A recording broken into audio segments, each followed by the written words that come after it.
درمیان میں صحابہ کرام رضی اللہ عنہم اجمعین کے درمیان تھوڑا سا اختلاف ہوا تھا مال غنیمت کو لے کر. غزوہ بدر کا واقعہ جو ہوا تھا اور بدر کی لڑائی جو ہوئی تھی وہ اسلام کی سب سے پہلی لڑائی تھی اور اس لڑائی کے اندر حق اور باطل کا فیصلہ ہوا تھا. مسلمان غالب آئے اور کافروں کو شکست ہوئی اور کافروں کو ہار کا منہ دیکھنا پڑا. 313 مسلمان غالب آئے 1000 کافروں کے اوپر. تو حق اور باطل کا یہ جو معرکہ تھا، حق اور باطل کی یہ جو جنگ تھی، اس میں اللہ تبارک و تعالیٰ نے ایمان والوں کو کامیابی عطا فرمائی تھی. تو اس جنگ کے اندر جو مال غنیمت مسلمانوں کو ملا تھا، اس مال غنیمت کے بارے میں صحابہ کرام کے درمیان تھوڑا سا اختلاف ہوا. اس مال غنیمت کی تقسیم سے متعلق صحابہ کرام کے درمیان تھوڑا سا اختلاف ہوا.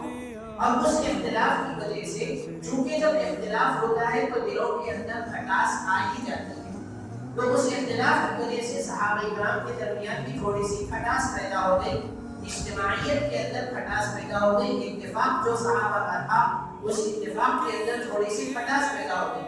اللہ تبارک و تعالیٰ نے اس اجتماعیت کو برقرار رکھنے کے لیے اور پھر صحابہ کرام کے درمیان آپس میں اتفاق کو پیدا کرنے کے لیے 3 چیزوں کا حکم فرمایا. اللہ نے فرمایا کہ ان 3 چیزوں کو اگر تم کر لو گے تو تمہارے درمیان آپس میں اتفاق رہے گا. اللہ تبارک و تعالیٰ نے یہ حکم صحابہ کرام کو دیا تھا، لیکن یہ حکم اللہ کا آج بھی ہر مسلمان کے لیے.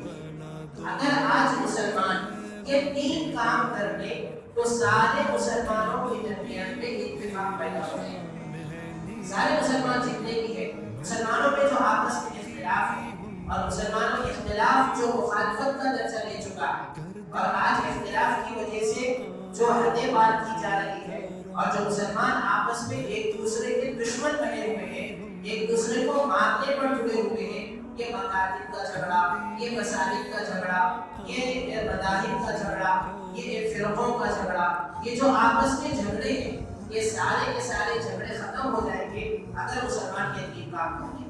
اللہ تبارک و تعالیٰ نے فرمایا سب سے پہلا کام فاتقوا اللہ، اللہ کا تقویٰ اختیار کرو. جس کے اندر تقویٰ ہوگا وہ اختلاف کرے گا ہی. اس کو اختلاف سے کیا سروکار؟ جس کے اندر تقویٰ ہے، جس کے اندر اللہ کا ڈر ہے، جو اللہ سے ڈرتا ہے، اللہ کا لحاظ کرتا ہے. بعض علماء نے تقوی کا ترجمہ لحاظ سے کیا ہے. فاتقوا اللہ کا مطلب یہ ہے کہ اللہ کا لحاظ کرو، اللہ کا لحاظ کرو. یعنی اللہ کا لحاظ کرو. ایک آدمی گناہ کرنے جا رہا ہے، اس کو ایک دم سے یاد آ گیا کہ اللہ تعالیٰ دیکھ رہے ہیں، تو اللہ کا لحاظ کرو. اللہ تعالیٰ دیکھ رہے ہیں، آپ سمجھ جاؤ اللہ تعالیٰ دیکھ رہے ہیں تو کیا کرنا ہے؟ لحاظ کر دو، چھوڑ دو، بند کرو.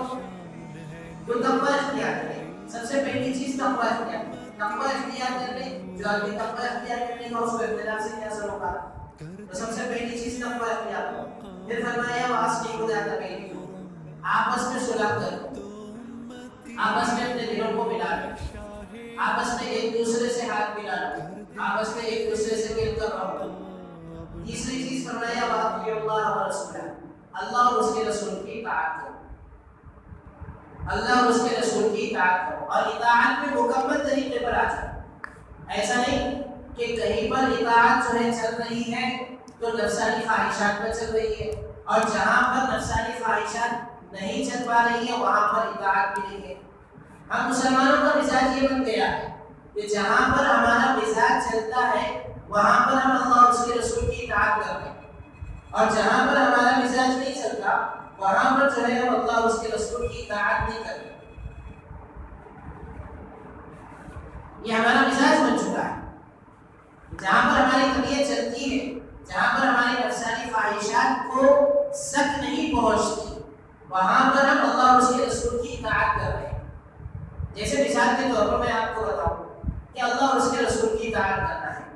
نبی کریم صلی اللہ علیہ وسلم نے فرمایا کہ 3 دن سے زیادہ کوئی مسلمان کسی سے بات نہ چھوڑے.